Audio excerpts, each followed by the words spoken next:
The US ambassador to India met the governor of the Reserve Bank of India. The meeting was quiet, but the timing raised eyebrows. This meeting happened as India sharply reduced its holdings of US Treasury bonds. In 1 year, India cut over $50 billion worth of US Treasuries. That is a 21% reduction. It's the first annual fall in 4 years. Why are India and China selling US bonds?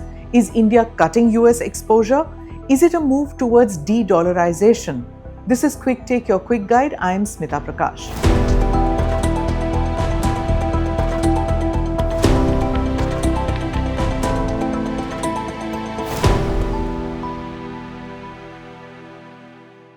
First, let's understand one basic thing. What exactly are US Treasuries? They are bonds issued by the American government. When countries buy them, they are lending money to the United States. In return, they earn interest. For decades, US Treasuries were considered the safest asset in the world. They were called risk-free. Central banks parked their reserves there. Banks used them as collateral. Markets were built on their stability. That faith is now being tested. Across the world, countries are trimming their exposure to US debt.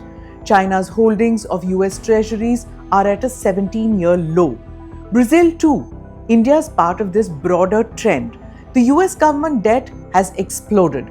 Interest rates are volatile. Bond prices are falling. Borrowing money is becoming more expensive. When interest on bonds goes up, the value of existing bonds goes down. That means central banks lose money on what they already hold, and they do not like taking that risk. The gold rush. No default risk, no sanction risk. That is why gold is back at the center of reserve strategy. India's gold holdings have risen to nearly 880 tons. Gold now forms over 16.2% of India's foreign exchange reserves, a 2-decade high. The same story is playing out in China. Beijing has reduced US Treasury exposure to the lowest level since 2008.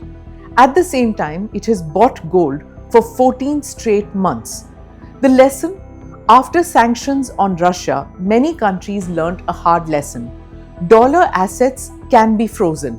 Payment systems can be weaponized. That has changed behavior. Is the world moving towards de-dollarization? Slowly, selectively, but not dramatically. The US dollar is still dominant. Most trade is still dollar-based. US Treasuries are still deeply liquid. But unquestioned faith is gone. The Dunroad Doctrine is reducing faith in the United States. Platforms like BRICS are pushing local currency trade. The Reserve Bank of India has proposed an interoperable digital currency network for BRICS trade settlement.